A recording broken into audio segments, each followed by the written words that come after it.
Olá pessoal, aqui é o professor Paulo Henrique, da disciplina de Floricultura, Paisagismo e Jardinagem, e hoje a gente vai falar um pouquinho sobre propagação das plantas ornamentais. Bom, a gente tem que entender que as plantas se disseminam de duas maneiras: sexuado, que a gente chama de seminal também, por sementes, né? E assexuada, que é a maneira vegetativa de propagação, tá? Vamos falar um pouquinho sobre a sexuada ou a seminal, produção de sementes. Primeiro a gente tem que falar um pouquinho sobre a semente, sobre a produção, para vocês entenderem algumas coisas. Então, a semente, ela pode ser quiescente ou ela pode ter dormência. O que é isso? Bom, quiescente é quando ela está pronta para germinar e só precisa de alguns fatores ambientais. Por exemplo, umidade do solo, umidade do ar, temperatura. Então, se ela chegar nas condições favoráveis, ela germina. Dormência quer dizer que mesmo com as condições favoráveis, ela não germina. Ela precisa, ela tem um bloqueio, ela precisa quebrar esse bloqueio. Algumas plantas, então, pode ser um choque de temperatura, embebição em água, exposição a ácidos, desgaste de algum local, né? E a gente pode utilizar hormônios hoje em dia já, tá? E também tem imersão em água quente. Esses processos de quebra de dormência normalmente são desenvolvidos de maneira natural, por exemplo, choque de temperatura, às vezes a neve que cai ou o fogo que passa. Então, essa planta espera esse momento para poder germinar de maneira adequada, senão ela germinaria e acabaria morrendo pelo frio ou pelo calor, tá? E do mesmo jeito os outros. A questão é que o homem já desenvolveu algumas maneiras de quebrar a dormência de maneira mais rápida, como exposição a ácidos, a água quente ou utilização de hormônios, ao invés de utilizar esses pré-requisitos que a própria planta se desenvolveu, né? Outra coisa importante entender é que quando a gente trabalha com propagação sexuada, a gente tem que pensar na coleta das plantas nativas. Para quê? Para melhorar a minha variabilidade genética. Talvez eu precise de uma flor de uma cor diferente, eu quero desenvolver e eu não tenho naturalmente, então eu vou buscar algumas variantes disso na natureza, fazer a coleta dessas sementes e posso fazer o cruzamento delas no meu próprio ambiente ali. Posso ter o meu local para fazer esse melhoramento genético e produzir a planta que eu quero, né? Na hora de coletar as sementes, a gente tem que estar atento a uma coisa: se elas são deiscentes, ou seja, se elas se abrem, né, quando estão maduras, ou se elas são indeiscentes, que elas não se abrem. Por que isso é importante? Porque às vezes eu vou coletar a semente e ela já caiu no chão. Então eu devo coletar ela um pouco mais verde, no caso de ser uma planta deiscente, tá? Isso é importante, novamente, como eu disse, para quando você vai trabalhar com variabilidade genética. Eu quero produzir uma planta diferente do que eu tenho hoje. Quero uma rosa do deserto, por exemplo, com uma cor diferente. Então, eu posso fazer a coleta dessas sementes das plantas nativas e depois fazer o meu melhoramento. E a propagação assexuada, né? Ela A gente vai falar dela daqui a pouquinho, mas ela pode ser espontânea, né, através das próprias estruturas, ou induzida, tá? Induzida é quando a gente vai utilizar as técnicas de propagação, que a gente vai falar que é o que interessa para a gente. Agora a gente vai falar um pouquinho mais sobre a espontânea. Então, o que é isso? Quer dizer que são técnicas que a própria planta faz, né? Que é o caso das sementes, por exemplo, que é uma técnica que pode ou não ser sexuada. No caso de troca de outras plantas, a própria planta pode se polinizar, mas ela sempre é sexuada nesse sentido, né? Então, sementes é uma maneira de propagação. Estolos, tá? Esses estolhos, eles são aquele estolão que a gente tem normalmente na grama e no morango, vocês já devem ter visto, né? Eles produzem esse estolão aqui, que a gente chama de estolho, e vai originar uma nova planta, tá? Tubérculos e bulbos. O lírio produz um bulbo parecido com o alho, cebola, que a gente pode também utilizar para propagação, ou a própria planta, no caso, né? As orquídeas, né, produzem rizomas aí, ó, então ela se reproduz através de rizomas, ela vai produzindo e essas raízes vão dando origem a novas plantas, tá? E o que interessa para a gente mesmo é a propagação induzida, né, que a gente vai utilizar técnicas de propagação para poder ter as plantas que eu quero. Quais são essas técnicas? A gente tem a estaquia, a alporquia, a mergulhia, a enxertia e os bulbos, rizomas, tubérculos e touceiras, que na verdade não são produzidas pelo homem. Simplesmente o homem ele vai induzir a uma divisão mais rápida aqui, né? Que vocês estão vendo aí, estou dividindo aqui esses, esses rizomas para poder ter mais plantas. Então, posso ter aqui várias plantas, né? Se eu fosse deixar a natureza sozinha, ia demorar muito para ela produzir muitas plantas.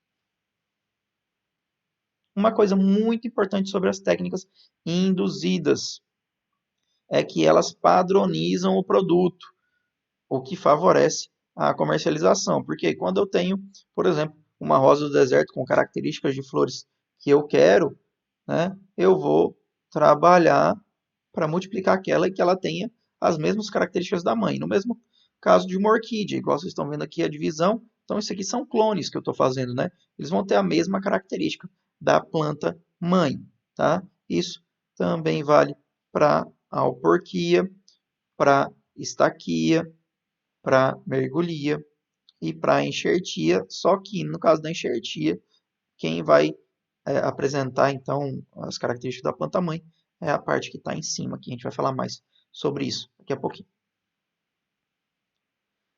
Bom, a estaquia então, o que que é? Ela usa um pedaço da planta, um fragmento da planta, tá? Que pode ser um ramo, pode ser folha, ou pode até mesmo ser um pedaço da folha. Isso vai depender do quê? Da espécie. Cada espécie tem uma maneira aí de se propagar mais fácil através de estaquia. A alporquia, o enraizamento do ramo ainda ligado à planta mãe. Como assim? Bom, eu vou fazer um anelamento aqui no meu ramo, estão vendo? Tá? Vou retirar então a casca, né? Os tecidos aqui. Vou enrolar isso num papel com um substrato que seja facilitador do enraizamento aí e deixar ele bem úmido, tá? Eu posso, se eu tiver em regiões frias, colocar um plástico preto para esquentar, ou se eu tiver em regiões quentes, colocar um plástico transparente. E aí, depois de um determinado tempo, dependendo da espécie, eu vou ter essa enraização, eu vou fazer o corte na parte de baixo e vou ter uma nova planta, né? Um clone da minha planta mãe. Algumas pessoas não fecham, deixam aberto aqui a alporquia para ir adicionando água, principalmente em regiões muito quentes, onde pega muito sol. Eu posso cozinhar essas raízes aqui dentro por conta da água que vai esquentar, né, por causa do plástico. Então, algumas pessoas desenvolveram essa técnica aqui, que você coloca um recipiente aberto, né, e vai adicionando água aí quase todo dia. Também tem gente que ao invés de fazer esse anelamento tão grande, faz só um anelamento aqui, ó, com uma faca mesmo em volta, faz um anelamento, isso já induz o crescimento de raiz. Isso vai depender da planta que eu estou utilizando, tá bom, gente? Cada planta, como eu disse, tem uma maneira mais fácil aí de se propagar. Mergulhia. Bom, é mergulhar um ramo no solo sem separar da planta mãe. Exatamente como está no desenho aqui, ó.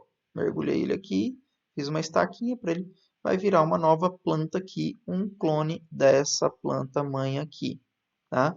Se a gente for pensar como é que a gente faz isso, a gente faz um pequeno buraco no chão, pega um pedaço de arame, vai pegar, isso funciona muito bem para plantas que têm os galhos bem moles, tá, gente? E aí eu vou afundar e enterrar esse galho e depois vou colocar uma estaca aí, tá? Ou não, não há necessidade, né? Mas é sempre recomendável para que a planta cresça de maneira mais homogênea. Também tem gente que utiliza vasos do lado da planta mãe, simplesmente pode colocar uma pedra em cima, alguma coisa para incentivar o enraizamento.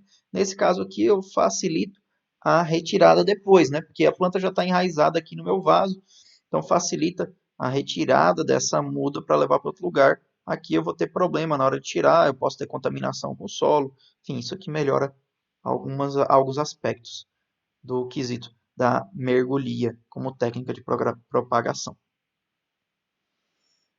A enxertia é a união íntima entre duas plantas. Como assim, a união íntima? É pegar, então, duas plantas, uma que a gente vai chamar de cavalo ou porta-enxerto, que é a que fica aqui embaixo, estão vendo aqui, ó, tá? O que essa planta vai fazer? Vai fornecer água, sais minerais, conferir resistência a pragas do solo e tolerância a fatores adversos, como fatores climáticos. Então, eu vou escolher plantas que tenham um bom sistema radicular, que sejam tolerantes a pragas e ao clima. Tá? E o cavaleiro ou o enxerto propriamente dito, que é esse que vai aqui em cima, que é importante que ele tenha essas gemas aqui, ó, tá? Porque se não tiver gema não vai germinar, né?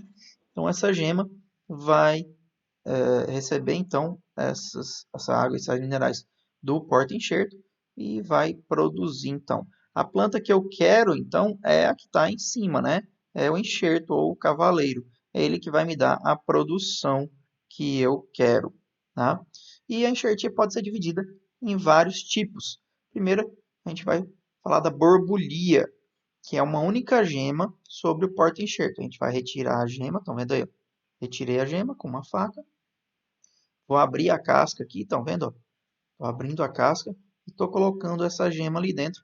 Depois eu vou fazer a vedação com um material adequado para evitar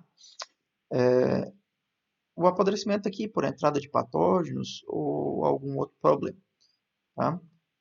E aí essa planta vai se desenvolver. Eu vou fazer um corte aqui em cima para induzir o crescimento dessa gemazinha que eu coloquei aqui. Tá? Encostia é simplesmente a junção de duas plantas inteiras. Eu vou retirar um pouco do tecido aqui, estão vendo? E vou prender as duas plantas juntas, tá? Com um material vedante também, estão vendo? E com isso eu vou escolher então qual planta vai ser a parte de baixo e qual vai ser a parte de cima, qual vai ser o cavalo, qual vai ser o cavaleiro. E por último a gente tem a garfagem. O que é a garfagem? É a retirada de um pedaço do ramo da planta matriz, né, para outra planta que é o porta-enxerto. Como assim? Bom, é como se fosse uma estaca que eu retiro, estão vendo aqui, ó, eu corto um pedaço da parte de cima, tá? E se eu quiser utilizar essa parte aqui, vai ser essa parte de cima aqui. Se eu quiser utilizar essa parte de baixo da planta para ser o, o meu cavalo, meu porta-enxerto, então eu vou fazer um corte nela aqui no meio e vou, depois de ter apontado aqui, né, feito tipo uma lança, vou colocar aqui com cuidado, tá? Essa parte. Então aqui a gente vai ter o nosso porta-enxerto e aqui o nosso enxerto. Tá? E aí eu vou fazer a vedação novamente, estão vendo? Com material adequado. E depois, mais para frente, eu vou ter, então, duas plantas diferentes, vamos dizer assim, produzindo ali. Como assim? Bom, aqui eu tenho um exemplo de maçã de duas cores produzindo em uma mesma planta. Eu posso ter, por exemplo, um pé produzindo laranja e limão ao mesmo tempo, ou dois tipos de limão, ou dois tipos de laranja, ou até mais tipos, tá? De acordo com a intenção que você tem na hora de produzir essa planta através da enxertia. É importante lembrar aqui, gente, que todos esses casos aqui de enxertia, eu tenho que cuidar para que os vasos condutores se liguem, né? Então eu preciso prender bem aqui de uma maneira que os vasos condutores eles têm que se ligar para que eu tenha condução de seiva aqui, senão essa planta não vai, esse enxerto não vai pegar, tá? O mesmo vale para a garfagem. Se eu não tiver o contato aqui dos vasos condutores aqui no canto, por isso que ele colocou num canto aqui, estão vendo? Para poder pegar os vasos condutores. E é por isso que eu aumento a superfície de contato aqui para melhorar esse aspecto. Tá? Dependendo da planta, eu posso simplesmente encostar uma na outra aqui, depende muito do tipo de planta, se ela vai responder melhor à enxertia de um tipo ou de outro. E a gente tem os bulbos, rizomas, tubérculos e touceiras, que aí nesse caso a própria planta produz, como eu falei, o que a gente vai fazer é simplesmente dividir, né? Então se eu fizer um corte aqui, eu vou ter mais plantas. Se eu dividir essa touceira aqui, ó, em duas ou três, eu vou ter um número maior de plantas. Então com isso eu consigo ter clones, né? Plantas iguais à minha mãe, através da divisão então desses bulbos, rizomas, tubérculos ou touceiras. Tá vendo aí, ó? Essa divisão pode ser feita com a mão ou pode ser utilizando ferramentas.